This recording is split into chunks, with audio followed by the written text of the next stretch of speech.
एक बार मॉलिक्यूलर वाला चैप्टर जो है उसको अच्छे से प्रिपेयर कर लो, उसमें बहुत क्वेश्चंस आते हैं। और वो चैप्टर आपको पढ़ाया कितना गया है, प्रोसेसेस से पढ़ाया गया, transcription, translation, human genome project, DNA replication and fingerprinting. मतलब उस पर्टिकुलर का कौन सा पार्ट नहीं कराया आपको, अगर आपने ध्यान दिया है तो उसका एक बहुत मेजर पार्ट है जो आपसे अभी तक डिस्कस नहीं किया गया है, राइट।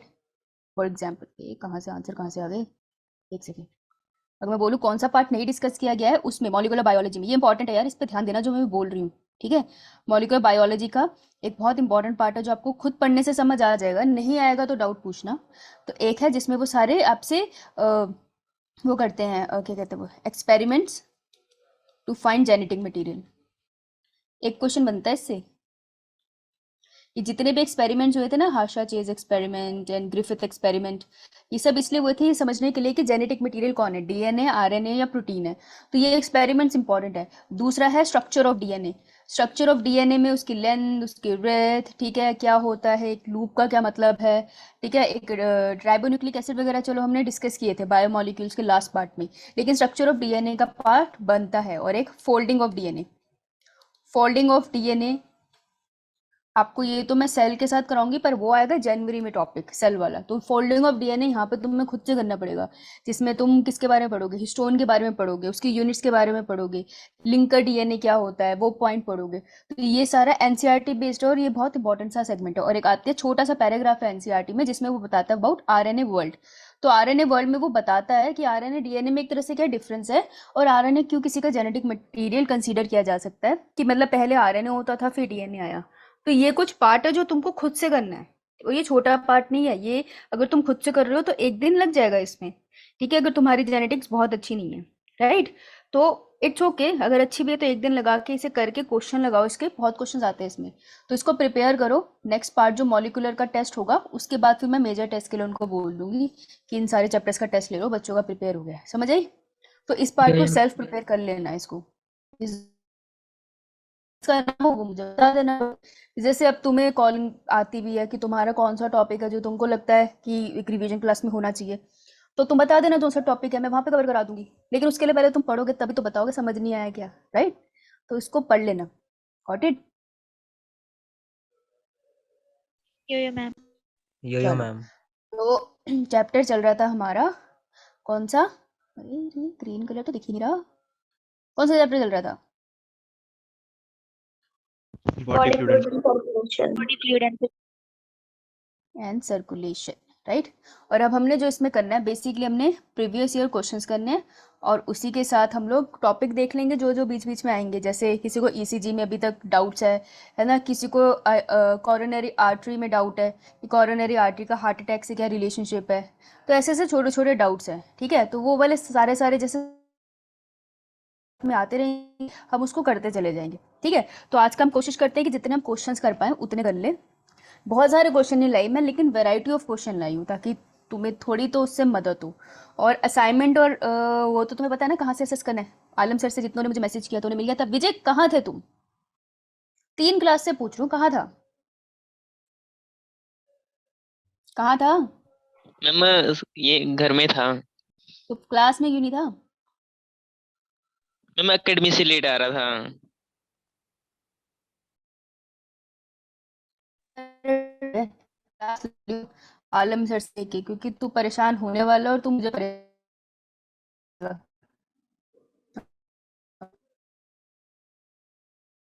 समझ आई बात। Okay ma'am. क्लास लगा लियो, क्योंकि बहुत इंपॉर्टेंट टॉपिक हमने करे हैं और आज तू परेशान होगा जब मैं तुझे क्वेश्चन कराऊंगी। एकेडमी में कर लिया तूने वो क्वेश्चन, कार्डियक सिस्टम वाला चैप्टर करा है। ये सब मैम कर लिया वहाँ पर। बस ठीक है, फिर तू आज देख लियो, हो जाना चाहिए फिर तो तेरा। नहीं होता तो फिर बताइएगा कहाँ फंसे हो आप। ठीक है, चलो फिर स्टार्ट करते हैं। Body fluid in circulation mix and blend questions है। अब करेंगे एक्सर्शन रीजन। बुक्स करो बंद, ठीक है, कॉपीज को खोलो, पेज निकालो, मतलब कॉपी का पेज निकालो, पेंसिल रखो हाथ में, ठीक है। टाइमर मैं बता दूंगी, क्वेश्चन करेंगे टाइम लिमिट के साथ, अदरवाइज कोई फायदा नहीं है क्वेश्चंस करने का अगर तुमसे टाइम लिमिट फॉलो नहीं होती। तो तुम्हें जितनी मर्जी नॉलेज हो तुमने टाइम पे किया नहीं तो कोई फर्क नहीं पड़ता, right. Ready. Yo ma'am. Okay, so let me let me close my camera. मुझे क्या देखोगे, स्क्रीन पे देखो अब। Okay, so this is assertion reason. पहले एक चीज समझ लो भाई, जा समझाना, मैं कैमरा ऑन करती हूँ। पहले एक चीज बड़े ध्यान से समझ लो, असर्शन रीजन वो करते कैसे हैं। तुमको एक असर्शन दिया होता है, एक स्टेटमेंट है असर्शन में लिखी होगी, और एक ध्यान से सुनना यार इसको ना, ठीक है। एक स्टेटमेंट असर्शन में लिखी है, एक स्टेटमेंट रीजन में लिखी है, राइट। सो असर्शन रीजन में होता क्या है कि जो पहली स्टेटमेंट लिखी है उस स्टेटमेंट की वजह क्या है, दैट इज रीजन। अगर मैं इसको हिंदी में भी कर दूं, वजह है। तो जो भी मैंने यहाँ लिखा उसका रीजन ये है, हमें ये जानना है, ठीक है। फॉर एग्जाम्पल मैं बताती हूँ, असर्शन है ओके, असर्शन है एक बच्चे को ओके, राहुल को कट लगा एंड, ओके इसको ऊपर करते हैं, एंड ही स्टार्टेड क्राइंग।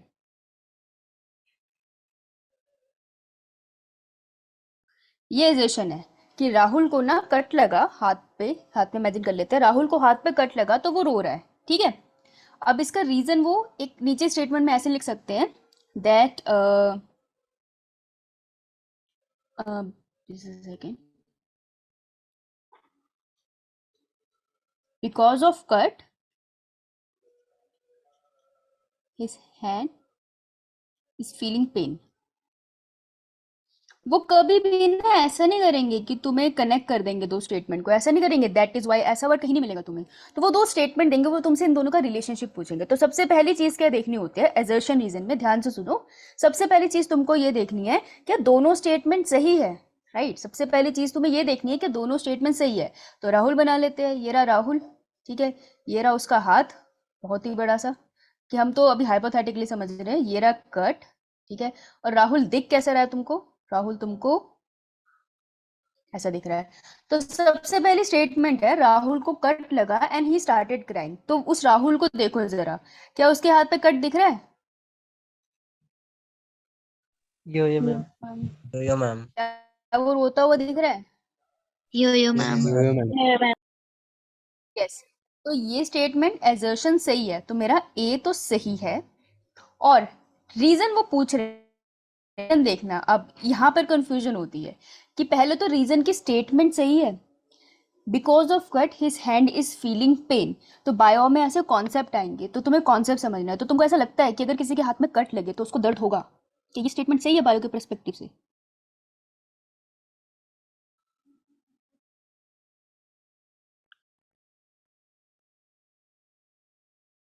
अगर किसी के हाथ में कट लगे क्या उसको दर्द होगा?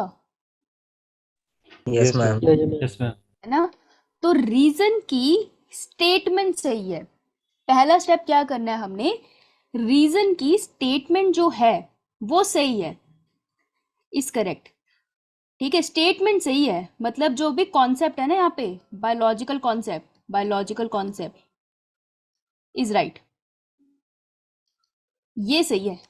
मैंने ये नहीं बोला कि एजर्शन को जस्टिफाई कर रहा है, इतनी कॉम्प्लिकेटेड बात नहीं बोली। मैंने सिंपली बोला मुझको दो स्टेटमेंट दिखी, मैंने पहली पढ़ी बायो के हिसाब से सही थी, मैंने दूसरी पढ़ी बायो के हिसाब से सही थी। तो एजर्शन रीजन में सबसे पहली चीज हम क्या करते हैं, एजर्शन रीजन में हम सबसे पहली चीज करते हैं to check both statement. Both statement कौन सी बोथ स्टेटमेंट? एजर्शन के लिए ए और आर की, रीजन के लिए R. Both statement as if they are correct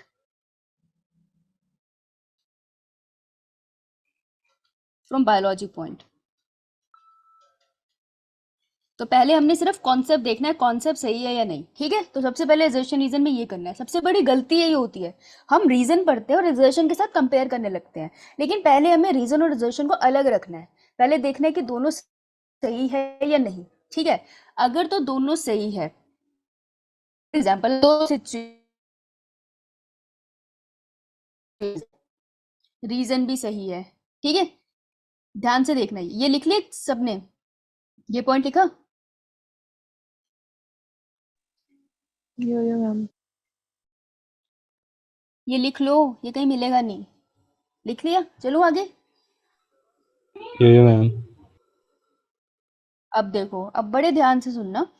बड़े आराम से करेंगे इसको, हमें कोई जल्दी नहीं है। एजर्शन रीजन में अरे तुम्हें सब आता है, तुम्हें कॉन्सेप्ट भी आता है, तुमको बस ये नहीं पता चलता एजर्शन रीजन का रिलेशनशिप क्या है। हम बस वो समझने की कोशिश करें, क्वेश्चंस हो जाएंगे बहुत सौखे से, क्योंकि उनको पता है, एग्जामिनर्स को भी पता होता है एजर्शन रीजन में बच्चे फंसते हैं, तो वो बहुत कॉम्प्लिकेटेड कॉन्सेप्ट नहीं देते एजर्शन रीजन में, वो बस कंफ्यूजिंग स्टेटमेंट्स होती हैं, तो तुमको बस जानना है कि सॉल्व कैसे करना है। तो देखो 4 पॉइंट्स दिया है तुम्हें, ऑप्शन सिलेक्ट करना है कैसे। Both assertion and reason are true, एक स्टेटमेंट है ये, ठीक है। तो पहले तुमको देना है दोनों एजर्शन रीजन ट्रू है, तो इस केस में एजर्शन भी ट्रू है और रीजन भी ट्रू है, राइट? करेक्ट? करेक्ट और नॉट? Yes.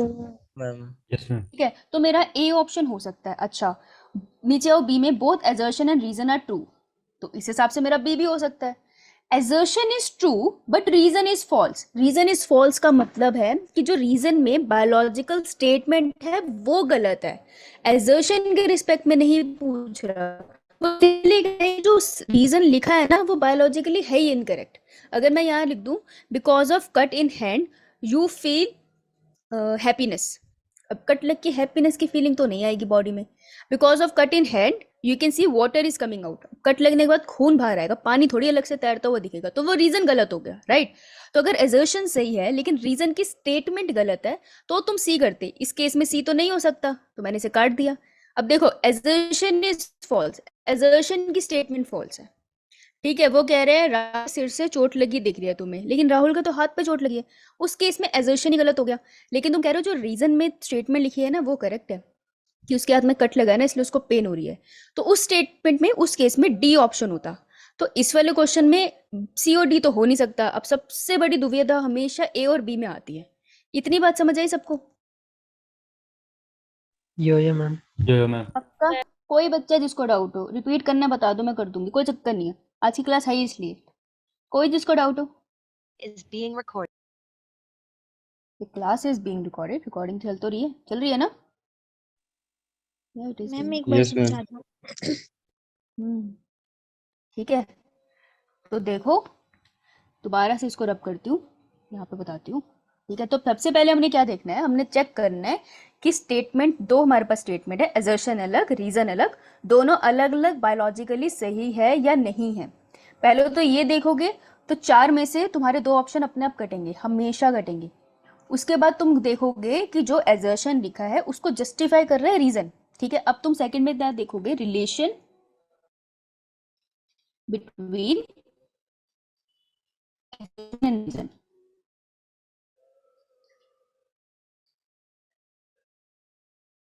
ठीक है, अब इसका क्या मतलब है, ये बड़ा कंफ्यूजिंग है, ये उसको आएगा जिसका कॉन्सेप्ट क्लियर है। वो अगर तुम्हारा वो कॉन्सेप्ट क्लियर है तो तुम्हें नहीं आएगा।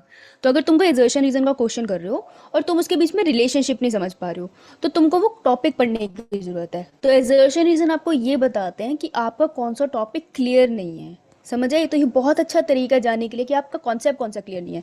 फॉर एग्जाम्पल अगर मैं बोल दूँ सर्कुलेटरी सिस्टम और मैं रिलेशनशिप नहीं बता पा रही कि एक आर्थ्रोपोडा का सर्कुलेटरी सिस्टम का क्या रिलेशनशिप है, दैट मीन्स मुझे आर्थ्रोपोडा का सर्कुलेटरी सिस्टम ही नहीं पता। मैं पीछे जाऊंगी, आर्थ्रोपोड का सर्कुलेटरी,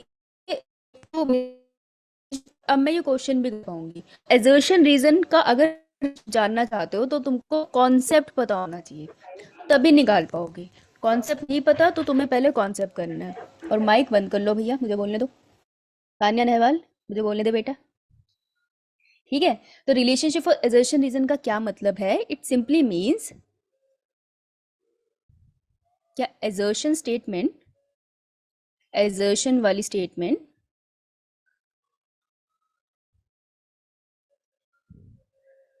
की वजह से, ओ सॉरी यार क्या लिख रही हूं मैं यहाँ पे, सॉरी, क्या रीजन वाली स्टेटमेंट की वजह से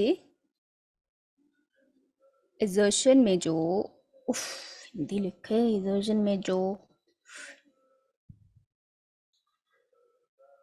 प्रोसेस मेंशन है वो हुआ है। जो भी एजर्शन में कॉन्सेप्ट मेंशन है क्या उसका रीजन नीचे लिखा है या नहीं, रीजन में जो भी स्टेटमेंट है उसकी वजह से एजर्शन हो रहा है नहीं, ये होता है। तो ये है सेकंड के एक्सप्लेनेशन, लिख लो एक बार। अब प्रैक्टिस करोगे तो अप्लाई होगा, देखो ऐसे तो नहीं समझ आएगा ये तो करके ही आएंगे, ठीक है। लेकिन अब तुम्हें इतना पता चल गया कि पहले असर्शन रीजन को अलग देखना है, उसके बाद उनके बीच में रिलेशनशिप देखना है। इतना क्लियर है ना? Yo-yo, ma'am. देख लिया इसको, देख लिया इसको। Yo-yo, ma'am. चलूं अब आगे? Yes, ma'am. मैम प्रीवियस चलो। लाइन। हाँ हाँ ले ले बेटा, ले लो। जिसके पास ये लिखा नहीं हुआ लिख लो, कोई चक्कर नहीं। क्वेश्चन करें फिर, करें स्टार्ट?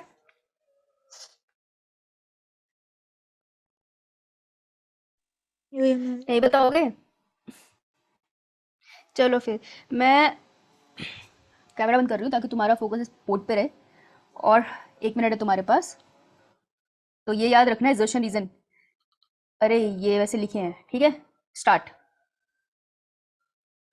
चलो मैं तुमको 2 मिनट देती हूँ, दिल दरिया है मेरा। 2 minute.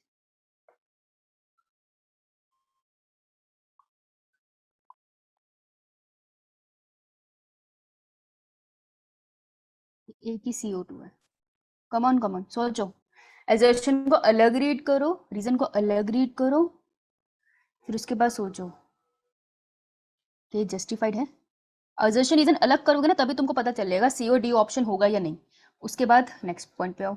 Okay Sahil, good Sahil, that's a correct answer, very good.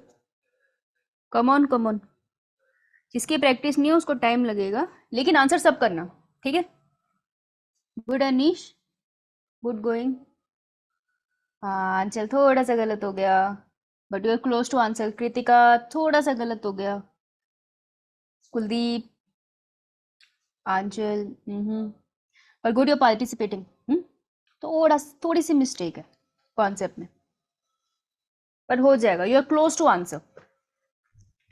Kirana, okay Kirana, thank you. Okay Pallavi, good good good, participate participate. You still have 30 seconds more, come on. सारे पार्टिसिपेट करो भाई, पेपर तुम्हारे इंडिविजुअली होना है। Good Hemraj, answer सही है गलत ये नहीं बोला मैंने अभी। ओके इसमें भी आना है मुझे। Last 20 seconds. Good Divya, good Sania, very good. Participate करो Simran, good Vijay, good Shalini, good good good. Last 10 seconds. Come on, जिन्होंने आंसर नहीं किया पार्टिसिपेट, तभी सीखोगे।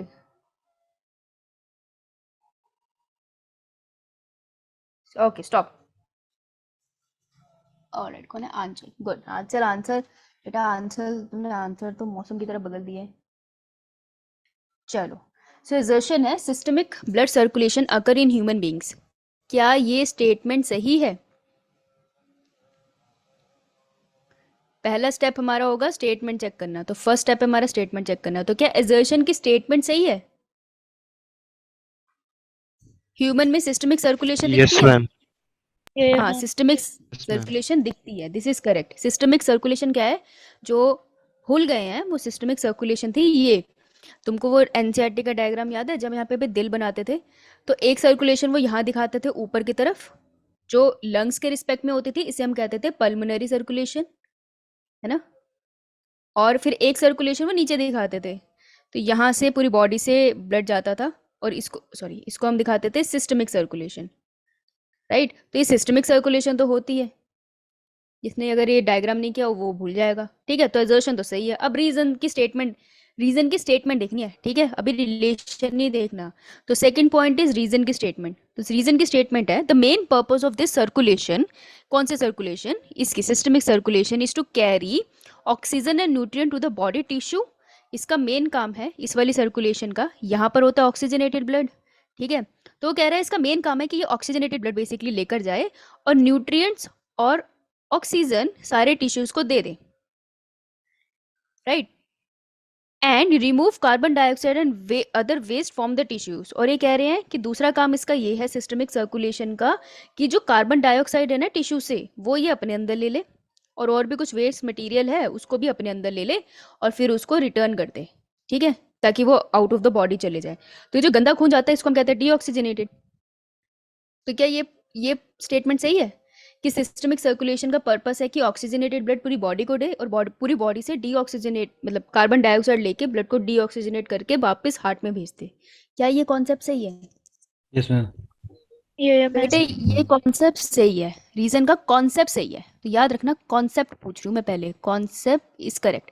तो वहां लिख लो, अपने आंसर के वहां पे लिख लो कॉन्सेप्ट इज करेक्ट। क्वेश्चन तो तुम क्लास के बाद भी ले सकते हो, concept is correct.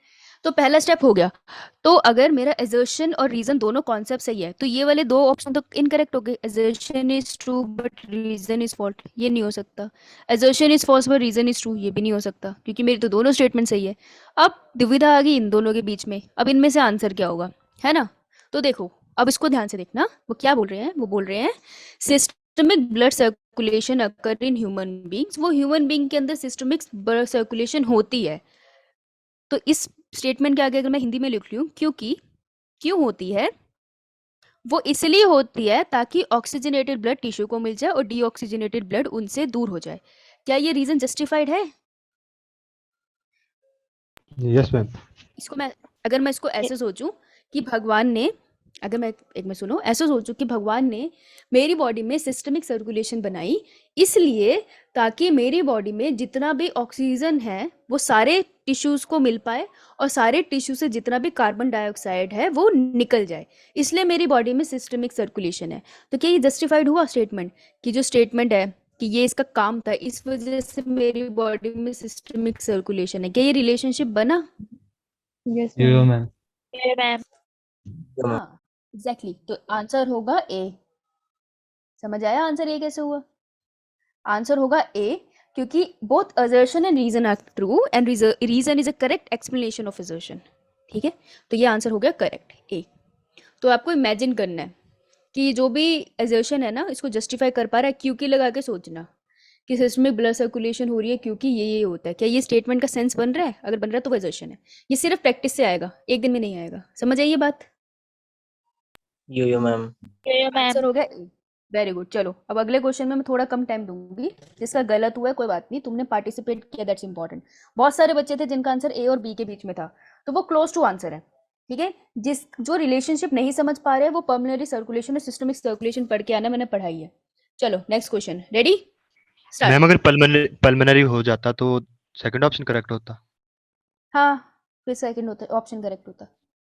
Done ma'am. चलो स्टार्ट, 1 मिनट। क्वेश्चन ध्यान से पढ़ना, क्या लिखा है, मिक्स है ये question.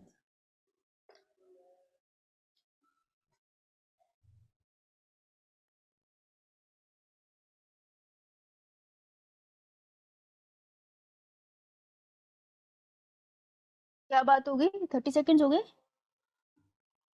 Okay Sahil, okay Rabya, good going, keep it up. चलो भाई चलो, good Anish, Simran good, very good. Participate करो, हारना नहीं है क्वेश्चन गलत होने पे। 15 सेकेंड लेफ्ट, जल्दी करो भाई। कितने कम आंसर कैसे? Aanchal good, Divya good, Shalini, Gurpreet, Shikha, very good, Kuldeep, Aanchal, very good. Okay stop. ये थी स्टेटमेंट, ये तो इजी था। The human heart act as a pump that circulate blood around the body. Human heart pump की तरह काम करता है, सर्कुलेट करता है बॉडी में ब्लड। ठीक है, कौन है ये? मीनाक्षी लेट आ गई। The force required for pumping blood from the heart to different parts of the body is generated by contraction of muscular walls of the heart. ये कह रहे हैं जो फोर्स है ना कि हार्ट ऐसे दब रहा है और पूरी बॉडी में ब्लड दे रहा है, तो ये जो फोर्स आता है ये जनरेट होती है by contraction of muscular walls of the heart. Heart की मसल्स कॉन्ट्रैक्ट होती है, उसकी मस्कुलर वॉल कॉन्ट्रैक्ट होती है तो ब्लड पंप होता है। Which chamber of the heart has thickest muscular wall? ये एनसीईआरटी का डायरेक्ट क्वेश्चन है। कौन से चेम्बर है हार्ट का जिसके पास थिकेस्ट वॉल है? ये हमने डिस्कस भी किया था जब हम लोग उसका स्ट्रक्चर कर रहे थे। ठीक है, तो अगर तुमको याद है हार्ट, तो तुमको याद होगा वो कौन सा साइड है हार्ट का जो पूरी बॉडी में सिस्टमिक सर्कुलेशन के लिए रिस्पॉन्सिबल है? Left ventricle. Left ventricle. Left ventricle, yes left ventricle, इसलिए उसकी वॉल थिक होती है। नीट का क्वेश्चन है ये, तो आंसर वुड बी बी। ये उसको नहीं आता होगा जिसे एनसीईआरटी का डायग्राम नहीं आता, तो डायग्राम कर लेना। ओके चलो नेक्स्ट पे Yo, ma'am. Start, 30 seconds. Question ध्यान से पढ़ना, क्वेश्चन ध्यान से पढ़ना। 30 second.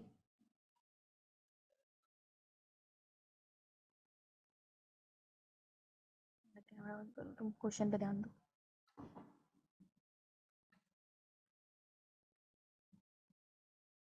Come on, 10 seconds left. No answers? Are you kidding me?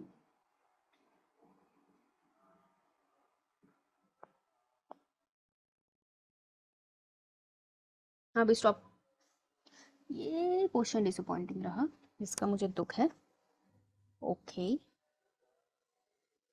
Alright Aanchal. Okay चल, ये डिसअपॉइंटिंग था। Identify the statements that correctly differentiate arteries from वे।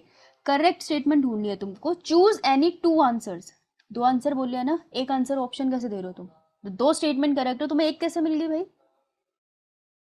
सबसे पहले arteries carry blood away from the art. अगर देखो एक्सेप्शन क्या थी, pulmonary artery एक एक्सेप्शन थी ना, Yo-yo, ma'am. Yo-yo, ma'am. और कौन सी एक्सेप्शन थी? Pulmonary vein.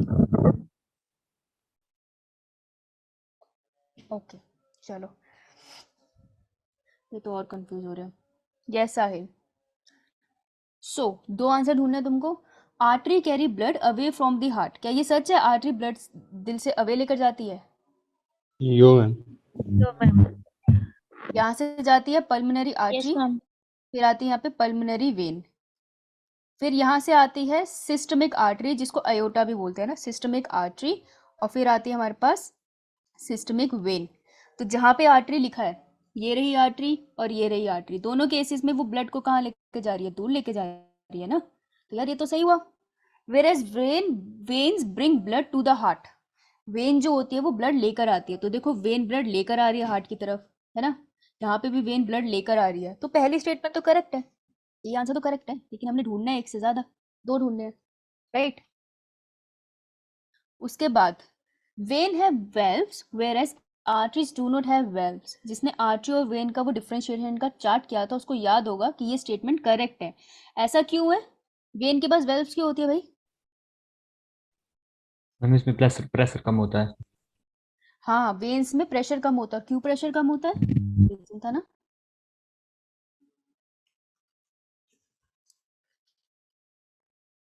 क्यों प्रेशर कम होता है?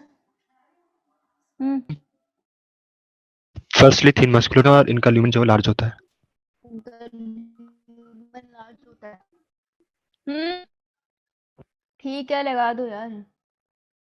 इनका ल्यूमेन बड़ा होता है, आर्टरी का ल्यूमेन छोटा होता है। अगर तुमने कॉन्सेप्ट भी नहीं पढ़ा था और तुमने एनसीईआरटी का सिर्फ डायग्राम किया था, जो हमने क्लास में भी डिस्कस किया था, तुम खुद भी कर सकते थे, तुम्हारा ये पॉइंट ठीक हो जाता। कुछ क्वेश्चन सिर्फ डायग्राम से होते हैं, ये दूसरा क्वेश्चन है जो सिर्फ डायग्राम से होता, तो ये स्टेटमेंट भी करेक्ट हुई। Third, blood flow with more pressure in the veins than in the arteries. बेटा अगर बी स्टेटमेंट करेक्ट है ना, तो सी ऑटोमेटिकली इनकरेक्ट हो गई, क्योंकि ऐसा नहीं होता। ठीक है, जो ब्लड फ्लो होता है वो कम प्रेशर में फ्लो होता है वेन्स में, आर्टरीज में ज्यादा प्रेशर होता है, इसलिए ब्लड प्रेशर हम आर्टरी से मेजर करते हैं। तो जिसने ब्लड प्रेशर को टॉपिक किया था वो भी एक क्वेश्चन कर लेता। तो सी ऑप्शन इनकरेक्ट है। मुझे ढूंढना क्या है? मुझे ढूंढना है करेक्ट। अब देखो D option, veins have thick elastic wall where artery has thinner wall. Which one is correct? Veins के पास थिक इलास्टिक वॉल्स थी। अच्छा, किसमें प्रेशर? आर्टरीज में बहुत प्रेशर से ब्लड जा रहा है। अगर कोई चीज बहुत प्रेशर से ब्लड जा रही है ना किसी पाइप से, उस पाइप को मोटा होना पड़ेगा, नहीं तो वो पाइप जल्दी से टूट सकती है, राइट। तो आर्टरीज के पास थिक वॉल्स है एज कंपेयर टू वेन्स, तो डी भी इनकरेक्ट है। तो correct options would be A and B, क्योंकि तुमने क्वेश्चन ध्यान से नहीं पढ़ा, वहां लिखा था चूज 2 आंसर्स। क्वेश्चंस कभी बहुत ट्रिकी हो सकते हैं, तो अपना ये मोनोटोनस जो मेंटेलिटी है ना कि एक ही ऑप्शन करेक्ट होगा, इसे ब्रेक करो, भलेखा लगता है। इसलिए जब भी आंसर टिक करने वाले हो ना, एक बार पीछे जाके देख लिया करो कि करना क्या है। इसलिए मैंने कहा था जब भी लिखा हो करेक्ट है इनकरेक्ट ढूंढना है, उसे अंडरलाइन करो। यहाँ पे लिखा था ना चूज एनी 2 आंसर, इस स्टेटमेंट को अंडरलाइन करना था, और फाइनल आंसर करने से पहले चेक करना था कि क्वेश्चन में पूछा क्या है। समझ आई? तो ये क्वेश्चन उनका करेक्ट इनकरेक्ट हुआ है जिनका या तो उनको टेबल याद नहीं था, और मोस्टली उनका इनकरेक्ट हुआ जिन्होंने क्वेश्चन ढंग से नहीं पढ़ा। समझ आई बात? गलती क्या थी? Yo-yo, ma'am. Fourth question start. Assertion reason 2 minutes. ज़्यादा है 2 मिनट्स मैं दे रही हूँ क्योंकि ठीक है।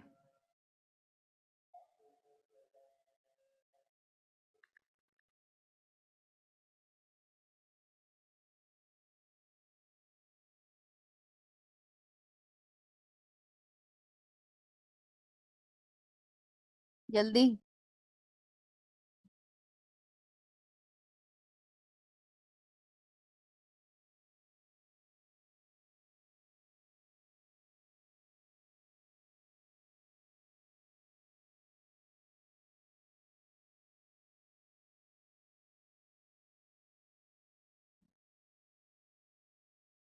कम ऑन भाई, एक बच्चे का आंसर आया। ओके, किसी का बहुत पास हो आंसर कि थोड़ा सा वो गलत था आपका, आपको एनिमल किंगडम का नहीं पता, वो हमने पढ़ाया भी नहीं, बट इस चैप्टर में मेंशन होता है स्टार्टिंग में, है ना। ओके, अच्छा, ये पिटेंगे सारे, ये एनिमल किंगडम नहीं आता, ये पता चल गया मुझे। चलो भाई, करो करो करो, कोशिश करते रहो, अभी भी है तुम्हारे पास समय, 15 सेकंड और पार्टिसिपेट तो करो। Very good Gurpreet, first correct answer. Vijay मैंने पूछा, स्टेटमेंट पूछी मैंने, ABCD लिखा है ना वहां पे, तो ABCD लिख के आंसर दे। ऐसे नहीं होता, तो स्पेशल नहीं हो कि मैं तुम्हारे लिए जाऊंगी नीचे, जैसे पूछा उस फॉर्मेट में आंसर दो, आदत तो डालो, सही से आंसर लिख के भेज मुझे। Okay Anish, Kuldeep, Hemraj, Rabia, very good correct answer. अभी तक 2 करेक्ट आंसर आया सिर्फ। Last 15 seconds. विजय आंसर जब तक सही लिख के नहीं भेजेगा ना ABCD ऑप्शन में, मानूंगी नहीं तूने आंसर भी किया है।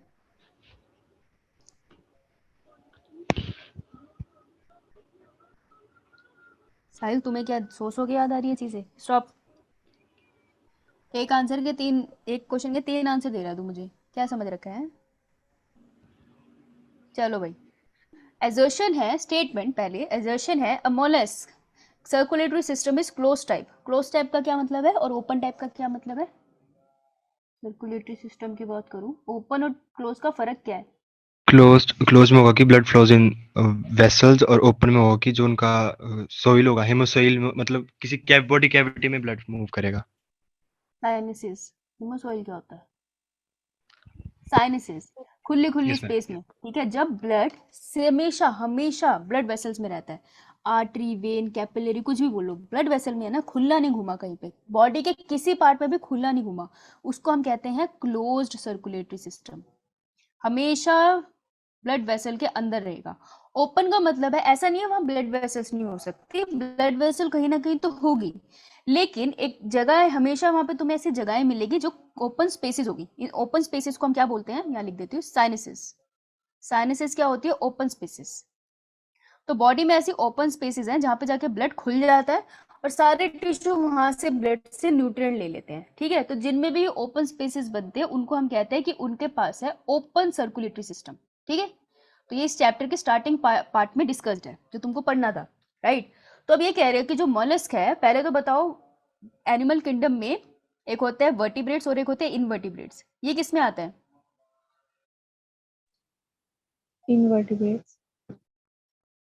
इनवर्टिब्रेट्स, राइट, मोलस्क का इनवर्टिब्रेट में आता है, करेक्ट। बेटा जो इनवर्टिब्रेट्स में आता है तो अभी उनमें इतना डेवलप हार्ट हो गया कि प्रॉपर फ्लो सर्कुलेटरी सिस्टम आ जाएगा। अगर तुम थोड़ा सा नो भी मैम। AI लॉजिक लगाते तो तुम्हें पता चलता कि assertion रॉन्ग है, assertion इज फॉल्स। अगर assertion फॉल्स है, आंसर क्या है, option D. Option D, Option D. assertion is false. No ma'am, reason तो फॉल्स होगा इसका। अभी मैं रीजन पे रीजन तो आई ट्रू नहीं। लिखा है यहाँ पर, तभी तो मैंने लिखा था वो। अच्छा, ये कहना चाहता तू, हाँ मैं अभी उस पे आई नहीं, एजर्शन फॉल्स है इसके अंदर, तो मेरे पास ऑप्शन तो यही बनता है क्योंकि और किसी में ऑप्शन कहीं नहीं लिखा हुआ कि रीजन हमारा एजर्शन गलत हो, राइट। अच्छा, सेकंड है reason, a blood of mollusc contain haemoglobin. Mollusc का ब्लड कौन से कलर का होता है, ब्लू। ब्लू कलर का होता है, हमारा ब्लड रेड कलर का क्यों होता है। मैम उसमें साइनिन प्रेजेंट होता है, हेमोसाइनिन, और हेमोग्लोबिन हमारे में होता है। हाँ, हमारे ब्लड में हीमोग्लोबिन है तो लाल कलर का है, उनमें है हीमोसाइनिन तो उनका ब्लू कलर Mosaic. है। हाँ, तो आर भी इनकरेक्ट हुआ ना, आर भी इनकरेक्ट हुआ ना, तो इस ऑप्शन यही स्पेस में ये आंसर फिट नहीं हो रहा था, तो तुमको लिख के भेजना चाहिए था कि A and R both incorrect. Ma'am यही भेजा था, ऐसे लिख कर भेजा था। तेरा आंसर मुझे कुछ और दिखा ना, रुक, ये लिख के भेजा था, अगर ये लिख के भेजा था तो फिर ठीक है। Both assertion and reason is false। हाँ ठीक है, इसकी बात तो सही है, इसने अलग ऑप्शन लिखा था। ठीक है, सॉरी बेटा, तुमने सही लिखा था, बाकी सबका फिर इनकरेक्ट हो गया, राइट। तो एजर्शन रीजन इस केस में दोनों गलत है। तो कभी कभार क्वेश्चन में भी तो एरर आ सकता है ना, जो तुम अपनी प्रैक्टिस शीट से प्रैक्टिस कर रहे हो सकता है ना वहाँ पे कोई पीछे आंसर में एरर हो, पॉसिबिलिटी है ना। अब ये जो बुक्स छपती है, तुम्हें पता है कैसे बनती है? कोई बायोलॉजी का टीचर होता है, जैसे मैं हूँ, मैंने असाइनमेंट ले लिया किसी कंपनी से, कोई भी XYZ कंपनी है, मैंने असाइनमेंट लिया उससे, मैंने क्वेश्चंस बनाए और मैंने उसके आंसर की डाल दिए। फिर एक और बायोलॉजी के टीचर के पास जाएगा, वो मेरे क्वेश्चन से आंसर को मैच करेगा, फिर जाके आगे पब्लिकेशन में चला जाता है।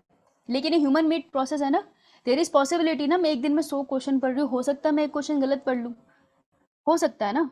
तो उसकी वजह से क्या होता है कि कभी कभार प्रिंटिंग में भी ऑप्शन आता है कि जब प्रिंटिंग हो रही होती है तो एक आध क्वेश्चन ऊपर नीचे हो जाता है, तो कभी कभार आंसर पीछे गलत छपा होता है। लेकिन तुम्हारे सामने क्लियर है कि ये दोनों ऑप्शन इनकरेक्ट है, तो तुम जबरदस्ती क्यों घुस रहे हो उस ऑप्शन में? तुमको दिख रहा है ना ये गलत है। तो ऐसे क्वेश्चंस को हम मार्क करते हैं और ऐसे क्वेश्चन को हम पूछते हैं कि क्वेश्चन एरर है, यहाँ पे मुझे पूछना है कि मेरे हिसाब से स्टेटमेंट तो कुछ और बन रही है पर यहाँ पे गलत लिखा है। तो जो तुम जो भी हेल्प बुक कर रहे हो, चाहे वो किसी भी इंस्टीट्यूट की है, चाहे वो किसी भी पब्लिकेशन की है, एरर हर किसी के अंदर एक ना दो मिल जाते हैं, ठीक है। तो अपने कॉन्सेप्ट को उसके अकॉर्डिंग, जो तुम्हारे सामने आंसर ऑप्शंस दे रखे उसके अकॉर्डिंग एडजस्ट मत किया करो, बोला करो ये गलत है और उसको चेक किया करो। एंड ट्रस्ट में गूगल में 30 सेकंड में पता चल जाएगा आंसर गलत है या सही। समझ आई बात? समझ आई? ये बहुत सारी ऐसी बुक्स है जिसमें ये गलती है। Got it? Yes, Yeah, ma'am. ma'am. Yes ma'am. हाँ, तो बिल्कुल इसके लिए अवेयर होना है, एडजस्ट नहीं कर जाना है, अपने कॉन्सेप्ट चेक करने हैं पीछे जाके। जिस भी बच्चे को नहीं पता था ना ये बात, उसको चेक करना था एक बार जाके मोलस्क का सर्कुलेटरी सिस्टम, 2 लाइनें लिखी एनसीईआरटी में, उतने में आंसर हो जाता। Next start. रुको रुको रुको रुको, एक सेकेंड, एक बार ये करना, ये करो जरा, वो एक ही कैटेगरी का क्वेश्चन है ना, मैं ये देखना चाहती हूँ।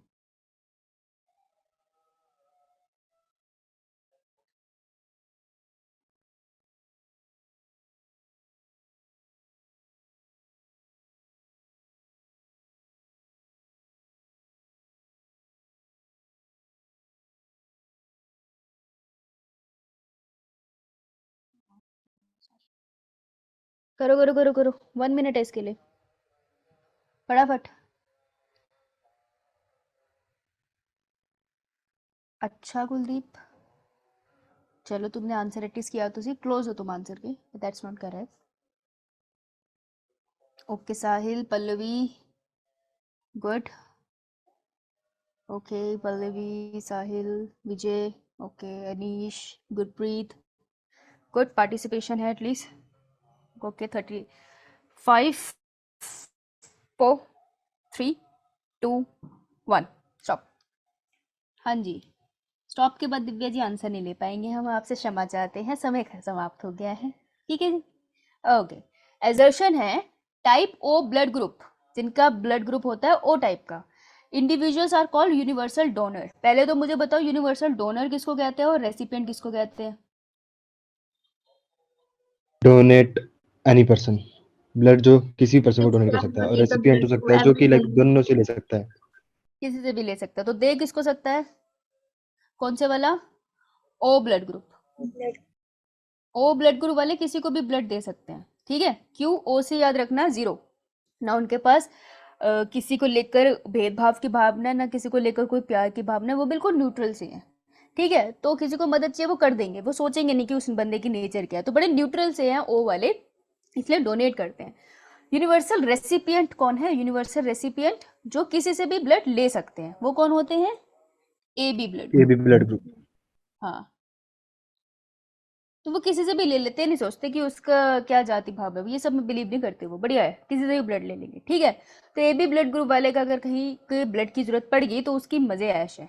और अगर ए बी ब्लड ग्रुप वाले का कहीं एक्सीडेंट हो गया, उसको खून चाहिए, उसको किसी का भी चलेगा, ठीक है। और अगर ओ ब्लड ग्रुप वाला है तो वो कहीं पे भी मदद कर सकता है, तो ए बी वाले हैं कहीं पे भी मदद ले सकते हैं और ओ वाले किसी की भी मदद कर सकते हैं। एजर्शन है type of blood group individuals are called universal donor. Yes, वो किसी को भी ब्लड दे सकते हैं इसलिए हम उनको यूनिवर्सल डोनर कहते हैं। तो क्या ए स्टेटमेंट सही है? Yes, ma'am. B reason RBCs of RBC of O blood group consist of A and B surface antigen।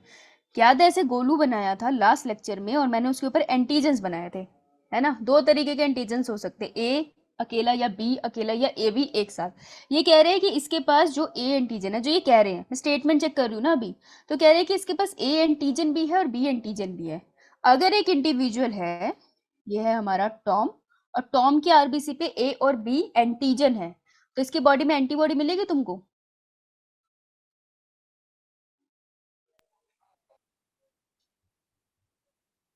No, ma'am. No, ma'am. No antibody A और बी, कोई एंटीबॉडी उसके पास मिलेगी नहीं, ठीक है। तो RBC of O blood group consist of A and B surface antigen, ठीक है। वो कह रहे हैं कि उसके पास दोनों सरफेस एंटीजन है, इस वजह से ये स्टेटमेंट। अब मुझे बताओ, जो ओ ब्लड ग्रुप वाले हैं उनके पास एंटीजन होता है सरफेस पे? No ma'am. नहीं होता बाबलू।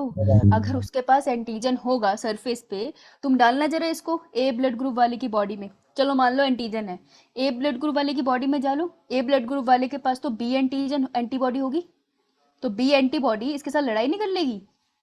इसके साथ तो लड़ाई कर लेगी, तो फंस जाएंगे ना। तो ओ जो होते हैं वो यूनिवर्सल डोनर क्यों होते हैं? क्योंकि उनकी आरबीसी खाली होती है। वो किसी की भी बॉडी में जाती है ना, तो बॉडी आइडेंटिफाई नहीं कर पाती कि बाहर से आरबीसी आई है, बॉडी को पता ही नहीं चलता कोई बाहर की आरबीसी आई है, इसलिए क्योंकि उनकी बॉडी पे कोई एंटीजन नहीं होते आरबीसी के ऊपर। जिसको ये समझ नहीं आ रहा, उनको लास्ट लेक्चर का लास्ट के 10 मिनट्स लगाने पड़ेंगे। हाँ निश? ए एंटीजन पे अटैक ए एंटीबॉडी करेगी या बी? नहीं, ए एंटीजन पे अटैक, वो एरो गलत लग गया था, बी एंटीबॉडी बी पे अटैक करेगी। ए एंटीजन पे ए एंटीबॉडी करेगी, उसी के खिलाफ बनती है। ओके या मैम। हाँ, तो ये तो नहीं हो पाएगा। फिर भी अगर किसी को समझ नहीं आ रहा है, इसका मतलब उसने लास्ट लेक्चर के लास्ट के 10 मिनट्स नहीं लगाए। आलम सर से क्लास लेकर लगा लेना, ठीक है। तो अब देखो, तो रीजन की जो स्टेटमेंट है वो करेक्ट है या इनकरेक्ट है?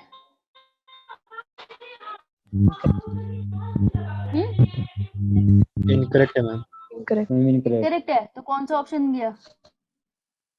Option C. Option C is the correct answer. समझ आई? समझ आई? Yes ma'am. माइक बंद कर लो भाई। आई होप थोड़ा सा समझ आया तुम लोगों को।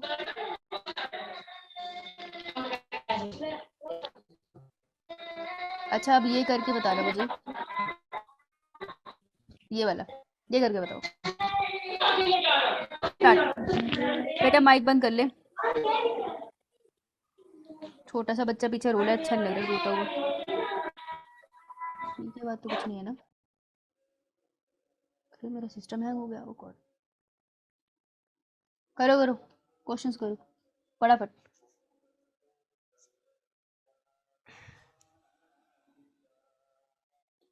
लास्ट है इस प्रेजेंटेशन का, लास्ट क्वेश्चन है अभी भी इस प्रेजेंटेशन में। जल्दी करो, ये सही होना चाहिए अब।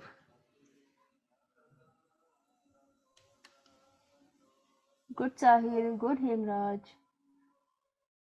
Good Pallavi, you close to answer. Pallavi think about it. Anish,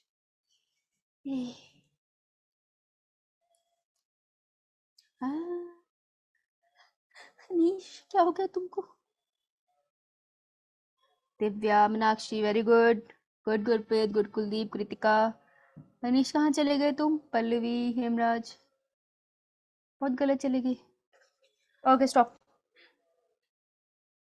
kirana, good, Kirana participated, very good, good विजय।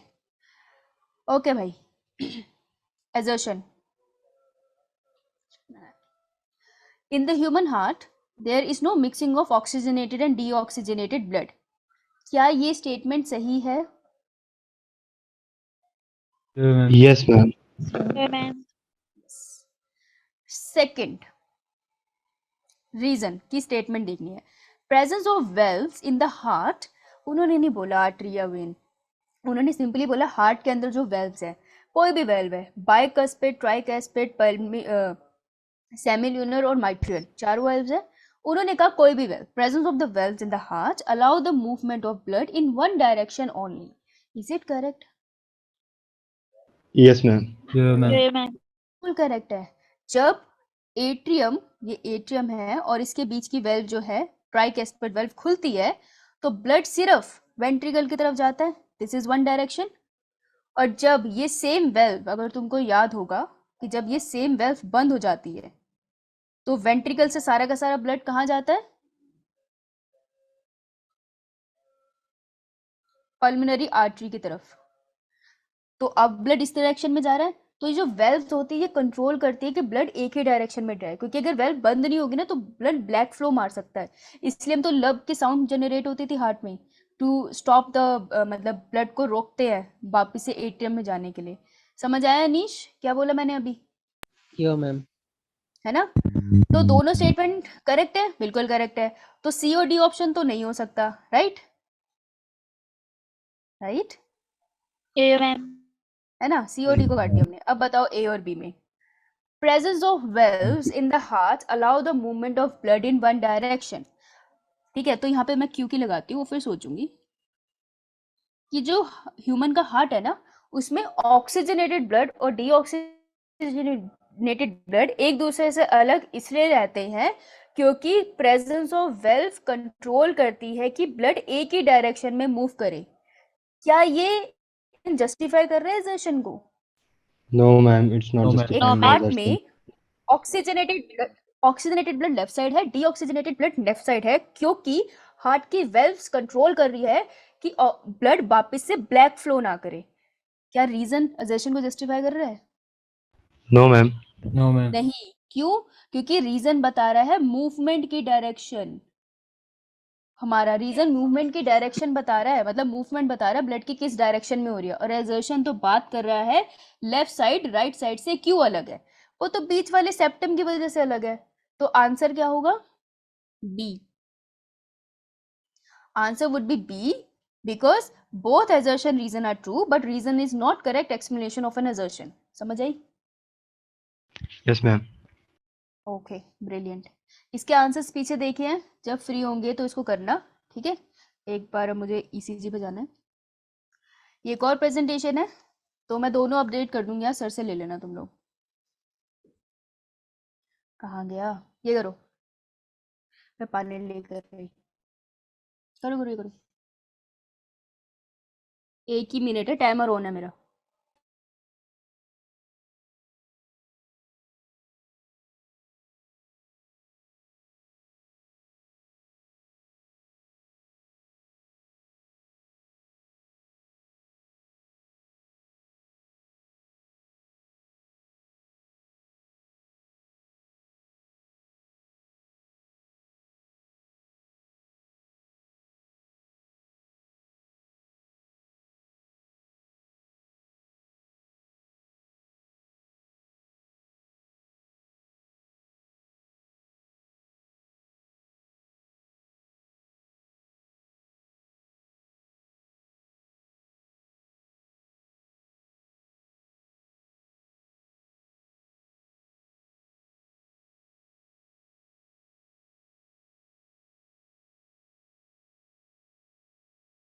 मेरे से जो पिटोगे? दो आंसर आया मेरे पास अभी, अब तीन आया। 30 सेकंड और दे रही हूँ, आंसर चाहिए मुझे। मजाक कर रहे हो क्या? 4 आंसर आएंगे सिर्फ ईसीजी पे, एक पूरा लेक्चर था इसके ऊपर।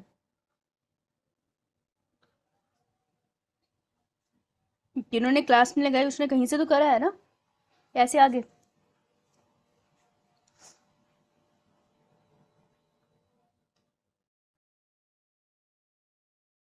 छह आंसर, बस 6 आंसर। किरणा, आंचल, दिव्या, कुलदीप, साहिल, मीनाक्षी, हेमराज, विजय, बस इतने ही बच्चे हैं क्लास में, बाकी सब कहाँ हैं? अपनी मम्मी पापा से बात कराना जरा, आंसर दो भाई। सान्या। 5 4 3 2 1 स्टॉप। राब्या का भी आ गया, बाकियों का नहीं आया है ना। सी आंचल का भी आ गया, फिर बाकी बोलेंगे हमने पढ़ाया नहीं, राइट। पार्टिसिपेट करो। तरुण कोई पार्टिसिपेशन नहीं, क्या बात। सिमरन, टंडन, शिखा, शालिनी, रेणुका, मुस्कान, मिट्टू, रितिका, गुरप्रीत, गुरप्रीत क्या बात। अंजलि, आंसर क्यों नहीं अब आया आंसर। तुम्हारा नाम लूंगी तब दोगे आंसर, है पागल हो, ऐसे तुम्हारे क्वेश्चंस ही नहीं हो पाएंगे। पार्टिसिपेट तो करो, गलत सही तो अलग बात है, मैंने गलत के लिए तो किसी को कुछ नहीं बोला ना एज सच। इंडिविजुअली पार्टिसिपेट तो करो ना, तो कैसे चलेगा। आओ भाई। Given below is an ECG, full form of ECG machine is electrocardiograph. Electrocardiograph, graph machine का नाम है। Of a normal human, given below is a ECG of a normal human, which one of its component is correctly interpreted below। ये normal इंसान है, normal मनुष्य, इससे confuse मत होना, हम जनरली ये नहीं कहते हैं ना। तुमको इतना तो दिख रहा है ना, तो इस पे ध्यान बोला है यहाँ नॉर्मल ह्यूमन, नहीं बोला है कोई, ठीक है। तो नॉर्मल ह्यूमन का ईसीजी है, वो कह रहा है इंटरप्रिटेशन किसकी सही है। तो अगर ईसीजी किसी को याद है तो ईसीजी आपको बताता है ब्लड की कौन सी activity, electrical activity. Electrical activity of the heart, ठीक है। तो पी वेव क्या रिप्रेजेंट करती है, atrial depolarization. Atrial depolarization. Depolarization का क्या मतलब है, contraction. Contraction of atrias. Contraction. हाँ, तो जो भूल गए, डीपोलराइजेशन का मतलब है कॉन्ट्रैक्शन। डीपोलराइजेशन का मतलब सिर्फ कॉन्ट्रैक्शन है, कॉन्ट्रैक्शन ऑफ एट्रिया नहीं है। क्वेश्चन ध्यान से सुना कर। और रीपोलराइजेशन का मतलब relaxation. Relaxation. Yes, relaxation, correct, very good, correct correct, right. तो अब वो बोल रहे हैं वेव्स का मतलब बताना है। पी वेव जो तुमको यहाँ दिख रही है, इसका मतलब है एट्रियल डीपोलराइजेशन, मतलब एट्रिया कॉन्ट्रैक्ट। एट्रिया कॉन्ट्रैक्ट करता है तो ये पीक आती है, राइट। हेमराज सुन रहा है, यो मैम। ठीक है। उसके बाद कॉम्प्लेक्स आ रहा है, क्यू आर एस को हम एक कॉम्प्लेक्स की तरह ट्रीट करते हैं। ये बताता है हमें वेंट्रिकुलर, कॉन्ट्रैक्शन। Ventricular depolarisation. तो यहाँ पे वेंट्रिकल कॉन्ट्रैक्ट कर रहा है, और जब वेंट्रिकल कॉन्ट्रैक्ट कर रहा है तो एट्रियम के साथ क्या हो रहा है, रिलैक्सेशन। हाँ रिलैक्सेशन। एट्रिया रिलैक्स करता है, पर हम उस चीज को यहाँ मेंशन नहीं करते, लेकिन हमें पता होना चाहिए। और टी वेव क्या रिप्रेजेंट करती है हमें, relaxation of ventricle. Depolarisation of ventricles. Ventricle का रिलैक्स, यस। तो मैं यहाँ पे एट्रिया का रिलैक्स लिख देती हूँ, ठीक है। तो हमें कुछ नहीं पता चला, ईसीजी से हमको यही पता चला कौन कब रिलैक्स हो रहा है, कौन कब कॉन्ट्रैक्ट हो रहा है, राइट। इतनी सी बात क्लियर। यो मैम। ये मैम। अब देख लेते हैं क्वेश्चन, क्वेश्चन देख लेते हैं। मेरे को भी नहीं पता कब की लिखा था क्वेश्चन मैंने। Complex Q R S, one complete pulse, एक कंप्लीट पल्स को रिप्रेजेंट करता है क्यू आर एस। एक कंप्लीट पल्स का क्या मतलब है, heart beat rate of an individual. अच्छा okay. P A option correct हो सकता है, यस मैम। हो सकता है, अच्छा। Peak T, initiation of a cardiac contraction, क्या मतलब है इसका, टोटल कार्डियक कॉन्ट्रैक्शन नहीं होगी, सिर्फ वेंट्रिकुलर कॉन्ट्रैक्शन को बताएगा पीरियड। ओके। तो टी वेव को ये कह रहे हैं कि ये बता रहा है initiation of A total cardiac contraction. Cardiac contraction जो पूरे कॉन्ट्रैक्शन होने वाली है हार्ट में एट्रिया वेंट्रिकल की, उसकी स्टार्टिंग पॉइंट बताता है। तो टी वेव का किसी कॉन्ट्रैक्शन का स्टार्टिंग पॉइंट बताता है, no ma'am. Ma'am it's a ending no point of ma'am, ventricular ending point contraction. बताती है। हाँ। तो पी तो पक्का हमें इनकरेक्ट है, ए में हमें है कि शायद करेक्ट हो। अच्छा, C, peak T and peak R together systolic and diastolic pressure. क्या ये सिस्टोलिक एंड डायस्टोलिक प्रेशर को रिप्रेजेंट करती है,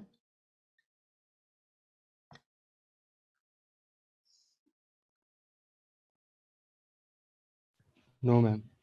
क्या समझ आया इससे, क्या समझ आया इससे, पूछ क्या रहे हैं। मैम पीक पी और पीक आर में दोनों में सिस्टोली होगा, क्योंकि क्यू आर एस जो है वो एक बीट को बताएगा ना। QRS वेंट्रिकल की कॉन्ट्रैक्शन बता रहा है, that is systole. Yes ma'am.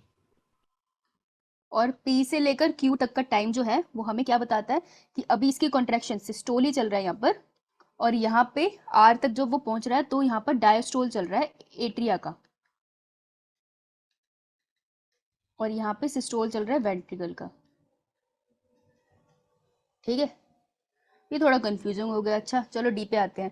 Peak P initiation of left atrial contraction only, ये सही है? No, ma'am. No ma'am. नहीं है, क्योंकि सिर्फ एट्रियल कॉन्ट्रैक्शन थोड़ी रिप्रेजेंट करता है पीक पी। वो क्या रिप्रेजेंट करता है? ये लेफ्ट एट्रियल कॉन्ट्रैक्शन थोड़ी रिप्रेजेंट करता है, वो दोनों एट्रिया की करता है। तो डी भी इनकरेक्ट है। अब फंस गए हम लोग किसमें, ए और सी में। क्या लगता है अब ए और सी में से सबसे ज्यादा करेक्ट कौन सा साउंड कर रहा है? Option A. I'm A. A. A option correct sound कर रहा है? Yes, ma'am. यस, क्योंकि वो एक कंप्लीट जो ये QRS है ना, ये कॉम्प्लेक्स है, तो कंप्लीट पल्स बताता है आपको। ठीक है, तो ये कहीं स्टेटमेंट भी लिखी है, आई डोंट नो, एनसीईआरटी में देख लेना एक बार। तो एक कंप्लीट पल्स बताता है QRS, स्पेशली वेंट्रिकल की पूरी पल्स बताता है, क्योंकि पूरी बॉडी में सिस्टमिक सर्कुलेशन के लिए तो है, तो वेंट्रिकली रिस्पॉन्सिबल। तो answer A would be correct. ठीक है, समझ आई बात? Yeah, ma'am. Yeah, Okay. ma'am. ये था थोड़ा सा कॉम्प्लिकेटेड क्वेश्चन। टाइम है हमारे पास, नेक्स्ट क्वेश्चन करोगे? एक सेकंड, ये ट्राई करो। Start time. ये कॉन्सेप्चुअल है।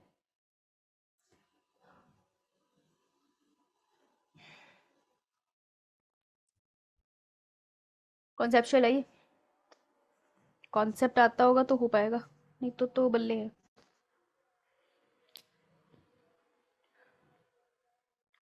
एक मिनट ही दूंगी, लेकिन इसके बाद एक मैच द फॉलोइंग करेंगे यार, मैं वो तो कराना भूली। दो आंसर है। ओके साहिल, गुड गुड। कृतिका, दो और आंसर। विजय, आंचल, हेम, गुड गुड गुड। बाकी की पार्टिसिपेशन का है, नाम लेके बोलना पड़ेगा अब। तरुण,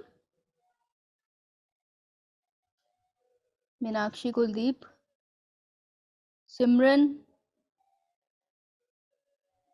शिखा, सान्या, रेणुका, गुड सान्या। प्रीति कहाँ है भाई? पलक, मुस्कान, है ही नहीं कहीं। गुड रेणुका। मिट्ठू, मिट्टू से मुझे कोई आंसर नहीं आया अभी तक। किरणा, किरणा, किनके तूने दो आंसर करे हैं। अंजलि का आंसर आया, good Tarun. Okay okay, stop.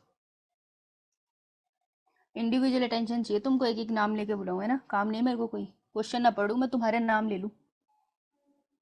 Good करना, उठ गए तुम सब, खुशी हुई मुझे। आओ भाई। If due to some injury, the cauda tendini of the tricuspid valve of the human heart is partially non-functional. ये क्वेश्चन तुमने मेरे से लेक्चर में बहुत बार पूछा है, जिसने लेक्चर लगाया है ना उसके दिमाग में इसका आंसर आ गया होगा। तो ये कह रहे हैं कि कॉडा टेंडिनी, क्या थी कॉडा टेंडिनी?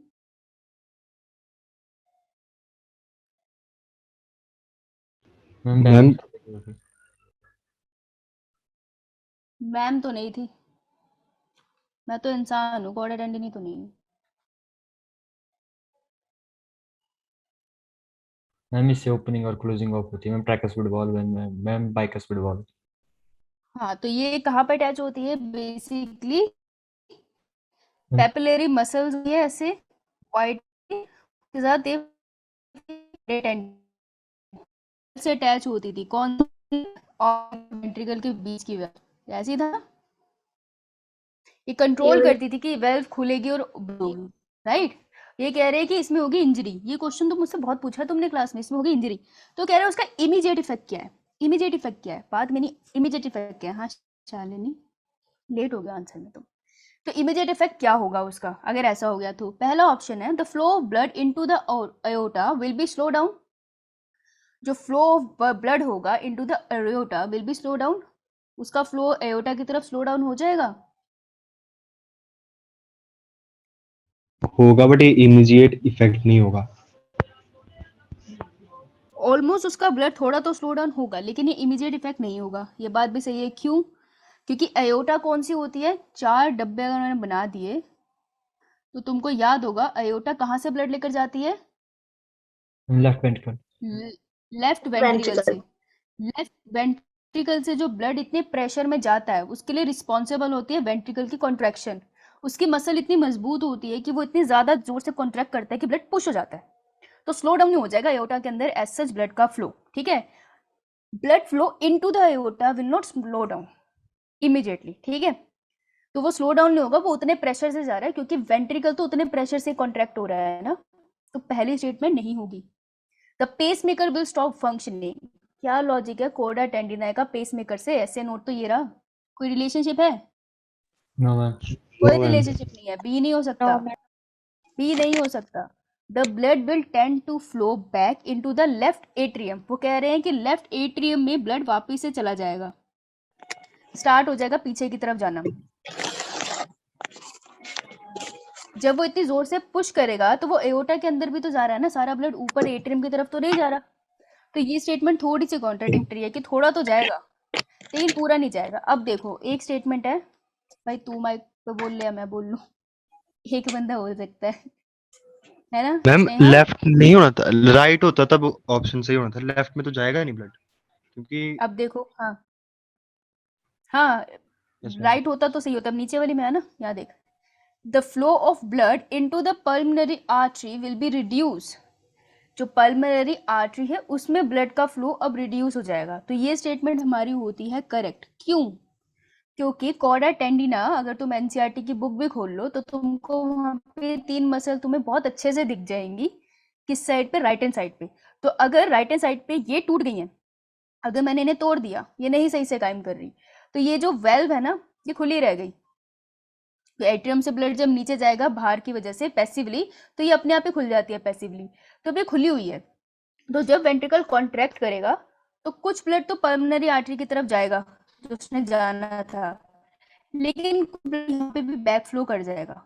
तो ओवरऑल जो प्रेशर है ना वो फ्लो का रुख कम हो जाएगा। इस वजह से the flow of blood into the pulmonary artery will be reduce, क्योंकि थोड़ा ब्लड तो एटीएम के अंदर चला गया वापस और थोड़ा ब्लड इसके अंदर गया ना, तो फ्लो ऑफ ब्लड रिड्यूस हो जाएगा पल्मोनरी आर्टरी के केस में। ये क्वेश्चन कैसे होता है? अगर तुम्हें डायग्राम याद होता उसका। याद आया? एनसीईआरटी के डायग्राम में लिखा हुआ है, समझ आया? यो मैम। ये मैम. एक बार एनसीईआरटी का डायग्राम पढ़ना, थोड़ा तुमको उससे आइडिया होगा। ओवरऑल वॉल्यूम किस में? साइल वॉल्यूम किस में? पल्मोनरी में। पर हाँ, वॉल्यूम डिक्रीज हो गया ना, क्योंकि कुछ वॉल्यूम ऑफ ब्लड तो एट्रियम में चला गया, तो ऑब्वियसली डिक्रीज हो गया।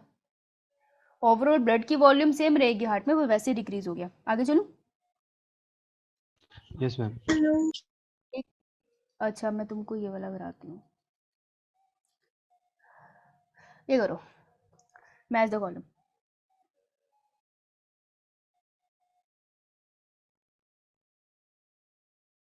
स्टार्ट।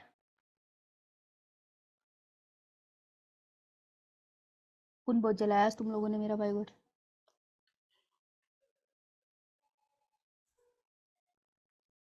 कैसे करना है? करेक्ट ढूंढना है, ये पता होना चाहिए और इस पे टिक करना है, ओवर कॉन्फिडेंस में नहीं जाना। ओके,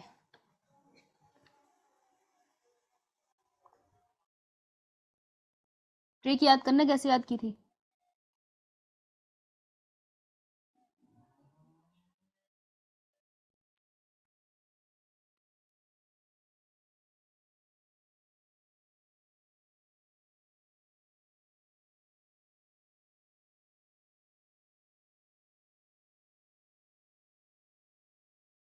कंटेनिंग हिस्टामिन यहाँ पर है भाई, तो कोई यहाँ पे कंफ्यूज मत हो जाना कि यहाँ क्या लिखा है। किसकी क्लास है मेरी क्लास के बाद?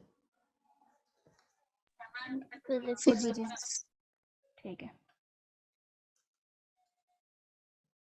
तो हम ले सकते हैं टाइम। हाँ भाई, स्टॉप हो चुका है अब। हाँ विजय, 2 बार आंसर लिखने से सही हो गया तेरा पागल? हाँ भाई देखो, जब मैं तुमको करा रही थी ना, ये प्रीवियस ईयर क्वेश्चन है बाय द वे, ये इस वाली प्रेजेंटेशन में जो आए हैं ना ये प्रीवियस ईयर है, वो वाले मिक्स है, ये प्रीवियस ईयर है नीट की।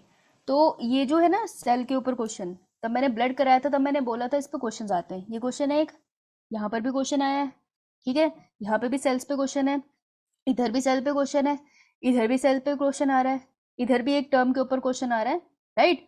और जो एबीओ ब्लड ग्रुपिंग है ये उसके ऊपर सेकंड नीट का क्वेश्चन है, ये थर्ड नीट का क्वेश्चन है। ओके,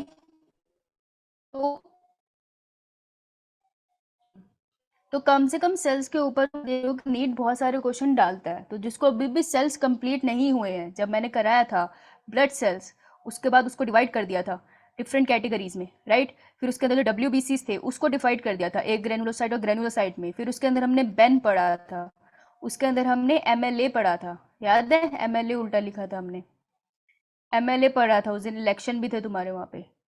तो ये सीक्वेंसिंग कैसे आती है, जब तुम इसको पढ़ते हो और कॉपी बंद करके इसको लिखते हो, बहुत बार लिखते हो, तब ये तुम्हारे दिमाग में छप जाती है।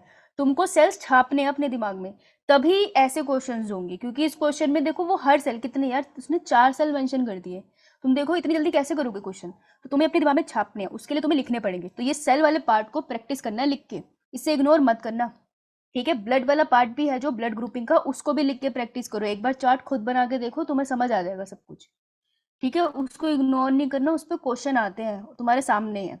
समझ आई बात? नहीं आई? आगे आगे तो कौन बताएगा मुझे, है चिट्ठी डालोगे? आओ भाई, मैं होती अगर तो मैं इसमें सबसे पहले डी देखती, लिम्फोसाइट। क्या काम होता है लिम्फोसाइट का? Immune response. Immune response. 2 lymphocyte का नाम बता। B lymphocyte and T lymphocytes. बेटा बी लिम्फोसाइट और T lymphocyte human health and disease में भी हम पढ़ते हैं।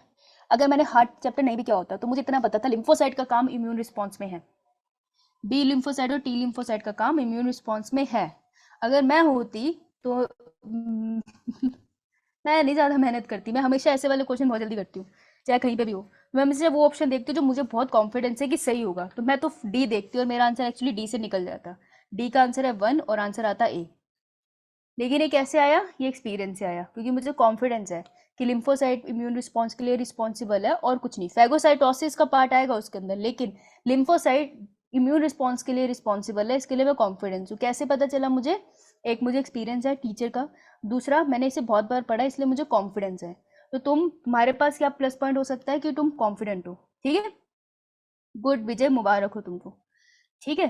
तो तुम्हें कॉन्फिडेंस तब आएगा जब तुम उसको प्रैक्टिस करोगे अच्छे से, राइट।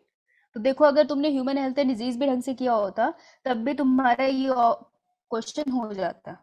तो क्वेश्चंस मिक्स आ सकते हैं नीट में, तो तुम जो भी चीज कर रहे हो उसको बहुत अच्छे से करना, राइट। 20 चैप्टर नहीं होते मत करो, 15 कर लो, चल 12 कर ले, लेकिन 12 ऐसे कर कि उससे जैसे भी क्वेश्चन आए तुम्हारे सॉल्व हो जाए।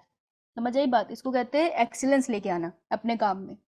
तो मेरा आंसर ये होता। और चेक कर लेते हैं ऑप्शन सी का आंसर है सेकेंड, न्यूट्रोफिल्स। फेगोसाइटोसिस, तुमको याद है फेगोसाइटिक सेल्स के बारे में बात करी थी, वो फेगोसाइटिस करते हैं इसलिए वो कौन सी वाली मूवमेंट शो कर जाते हैं? Diabetes. Diabetes. Diabetes, blood vessel से बाहर निकल के खाते हैं। न्यूट्रोफिल्स के अलावा और कौन सा सेल था? Monocyte. What is the relationship between mast cell and monocyte?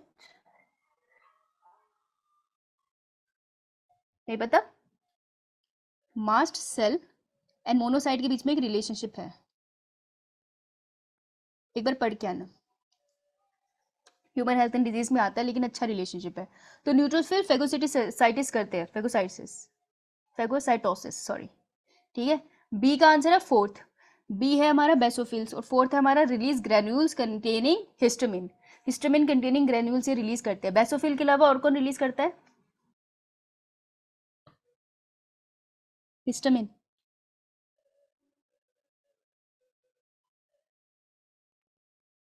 सैनोफिल्स, eosinophils. Mast cell. Mast cell करते हैं, ओके। मास्ट सेल करते हैं रिलीज हिस्टामिन।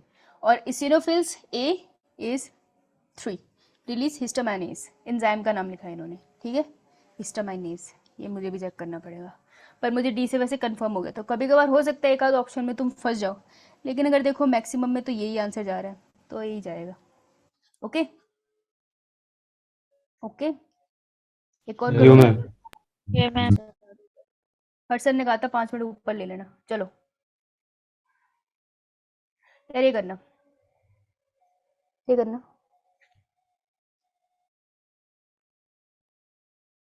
एक minute,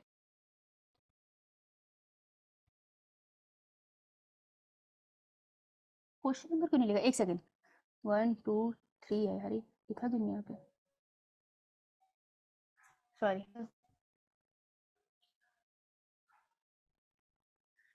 15 seconds left, quick।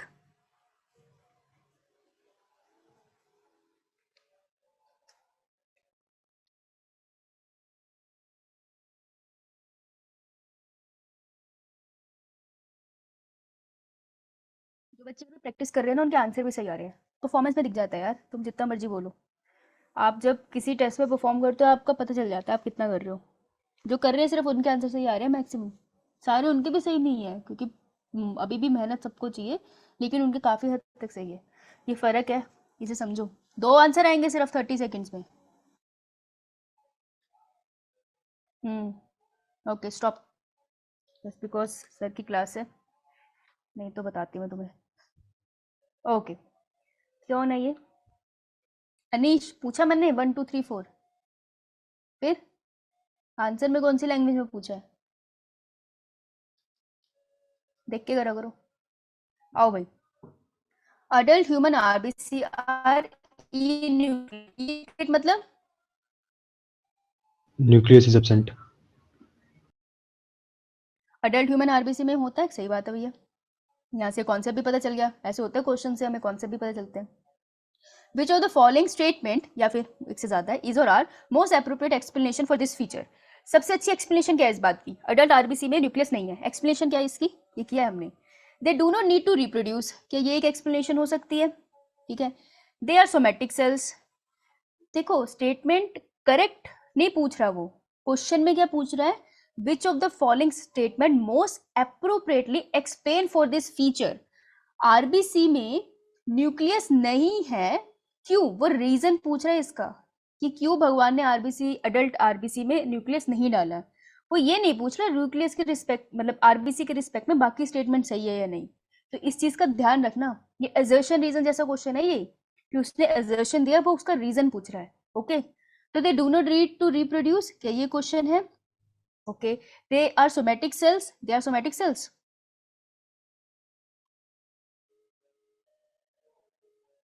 Yes ma'am, they are. They do not metabolize. All their internal space is available for oxygen transport. तो RBC के अंदर, adult RBC में nucleus क्यों नहीं होता?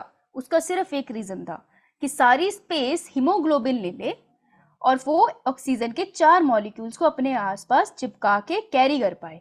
That is the reason it doesn't have nucleus. बाकी statement भी correct है, सोमेटिक सेल्स में ही तो आएगा यार, ये जर्म सेल थोड़ी है आरबीसी। जर्म सेल्स क्या होंगे? फीमेल के अंदर एग और मेल के अंदर स्पर्म। तो सेकंड स्टेटमेंट भी सही है, लेकिन वो पूछ क्या रहा है तुमसे? एप्रोप्रिएट एक्सप्लेनेशन क्या है कि आरबीसी के अंदर न्यूक्लियस नहीं है, इसकी एप्रोप्रिएट एक्सप्लेनेशन क्या है? तो ये असर्शन रीजन जैसा क्वेश्चन था। समझ आई बात? तो आंसर क्या बना? D. सिर्फ डी। समझ आई बात? तो क्वेश्चन को पढ़ते हुए ध्यान से देखना है। अगर उसने पूछा होता which of the following statement is correct with respect to RBC, तो इसमें आंसर कुछ और होता, पर उसने पूछा है विच of the following statement is appropriate explanation for the feature, जो ऊपर मेंशन किया है। तो वो सिर्फ एक फीचर के रिस्पेक्ट में एक्सप्लेनेशन पूछ रहा है। तो ये क्वेश्चन उनका गलत हुआ होगा जिन्होंने क्वेश्चन को सही से नहीं पढ़ा। समझ आई बात? Yes ma'am. Yeah, ma'am. ये पक्का? मैम।